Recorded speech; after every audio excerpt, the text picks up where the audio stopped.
Yeah, so I'm letting my beard grow now for quite some time. I think this is the growth of approximately 1 year, maybe yeah, a little bit more than a year of not shaving at all. I shaved it completely, I think in um, maybe August 2019. And usually when I shaved, I had a beard for a long time now, not that long. And every time I shaved it, I just shaved this, I don't know how you call it, the mustache, you know. So I kept the mustache short, and but I wanted to try how my beard looks um, when I leave it grow just like that, you know. And so far, yeah, this is how it looks, you know. I want to try to braid it, maybe if it's long enough, make some braids. I don't know if it works, you know, like in the Viking memes, you know, in the Viking images where they have the braided beards. I don't know if this even works with natural beards or if this is just like you know, something they attach there, you know, in the movie. Yeah, I find it remarkable that most men nowadays don't even know how their beard looks like. Um, they shave their beards completely, and when I think about former times, you know,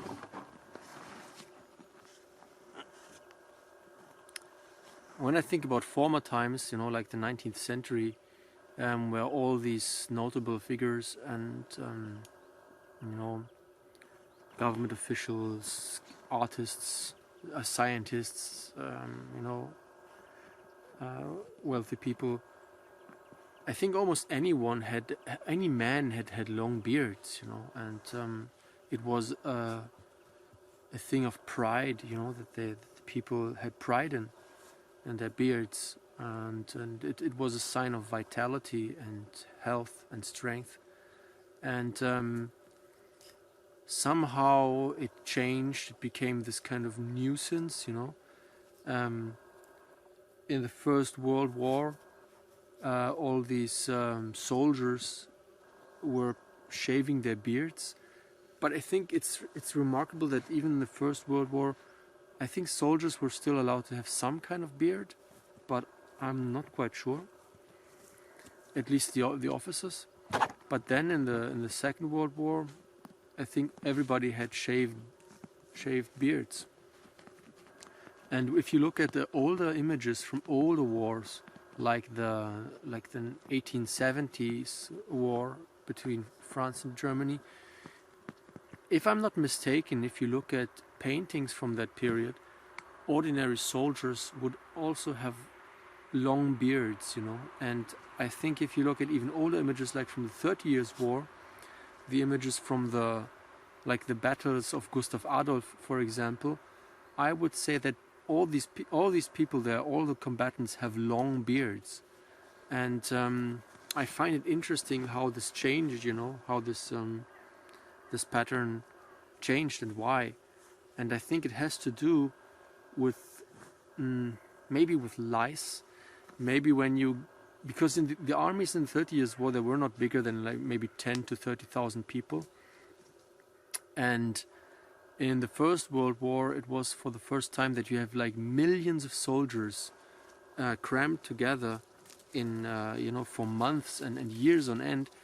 They are crammed together in trenches and in bunkers and in, you know, confined spaces where they have not much hygiene, and you know, and so lice spread diseases. And I think this is the reason why they cut all kinds of body hair during these wars. And even in the Second World War, it was even more of a problem, the lice, you know. That's why they used substances like Zyklon B to delouse their clothing. It was used also in you know, in the barracks the Wehrmacht barracks and transition camps where they used these kind of agents to delouse their clothing, because they had a huge lice problem which transmit diseases like typhus. And I think this is the reason why they had to cut their beards. Interestingly, after the Second World War, the tradition was continued and just everybody shaved by default until now. And nowadays you have again like hipsters who let their beards grow, bushcrafters, I don't know, all these like rural types who like to let their beards grow, but the majority of men still shave their hair completely. And not so much the immigrants, the Arabs. They're also a reason why there are so many barbershops now in Germany. You get a small town where they have like Barbier Soran and Barbier Soran 2 and Barbier Soran 3. They're not even creative enough to like have different names. They just call all the barber shops and then they just number them, and they're all named the same. But yeah, these barber shops in Germany are growing and spreading like like weeds in the cities. And I think it's because the immigrants, they bring with them this culture of beard maintenance, so they keep these beards. But interestingly, they have this strange artificial kind of beard maintenance where they cut it everything completely accurate. There's like a line here that you can see, a clean cut line, and everything is shaped perfectly sometimes it looks like a piece of plastic attached to the face, because how artificial and constructed it looks, one time I saw a guy on the train, and he looked so strange, so weird with this artificially propped up beard. It looked so disgusting actually. I'm more a proponent of the natural beard, and this is my first experiment that I let my beard grow naturally, completely naturally, without any maintenance at all, without cutting a single hair.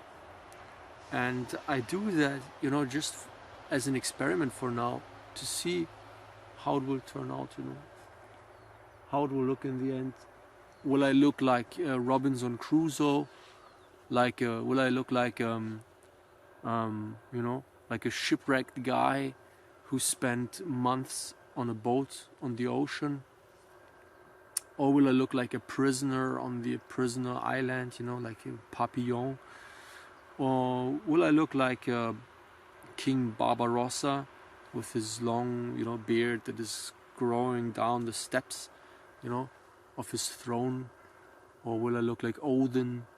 Or will I look like, I don't know, who else?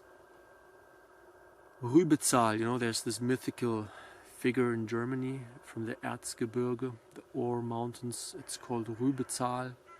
It's a giant, a forest spirit, and he also has this long beard.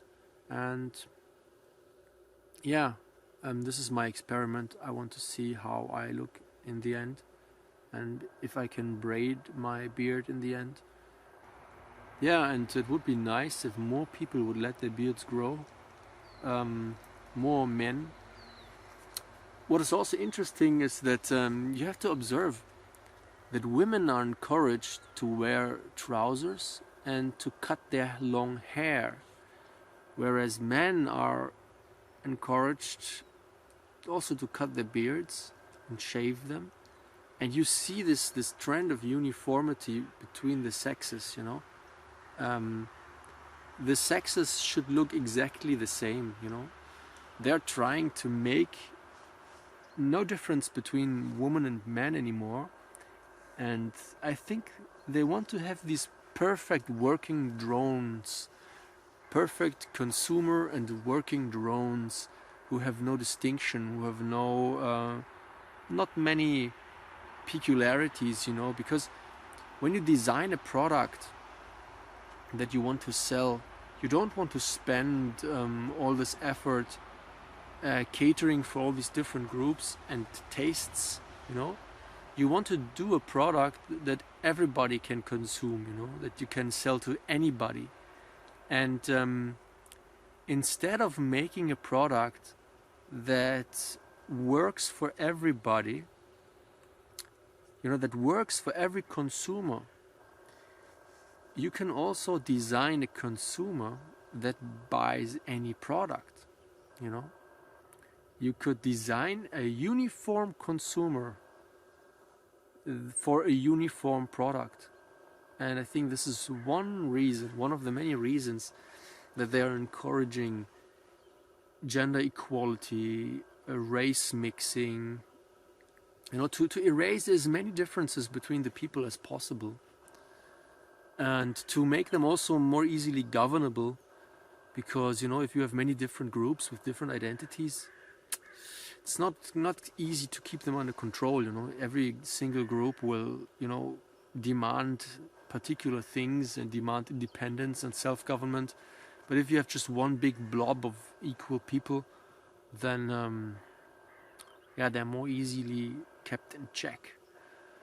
But I think the trend for men to cut their beards and women to cut their long hair is very, very obvious, you know, that this is some kind of an agenda that is being played out, that is promoted heavily. If men would let their beards grow long, and if women would return to wearing long braided hair, that would make men and women so much more distinguished from one another, and it would be much more difficult to promote this equalization campaign, you know, the uniformity between everything, that men and women are exactly the same, can do the same jobs, you know, can consume the same products, and all this stuff, you know. We should let our body hair grow wild, like nature, like a wild forest. Because if you look around, not only the human beings are domesticated and their hair is trimmed and cut to conformity, but also nature around us is cut into pieces and made conform and uniform in its appearance and applicable and usable by the system, by the industry. And lawnmowers are cutting it to a specific size. You know, forests only grow to a specific size with uniform trees, you know, growing like accurately cut beards on predestined spaces to be harvested later. When was the last time that you have seen a natural tree, an old tree that was allowed to grow just like that, you know, without a purpose attached to it?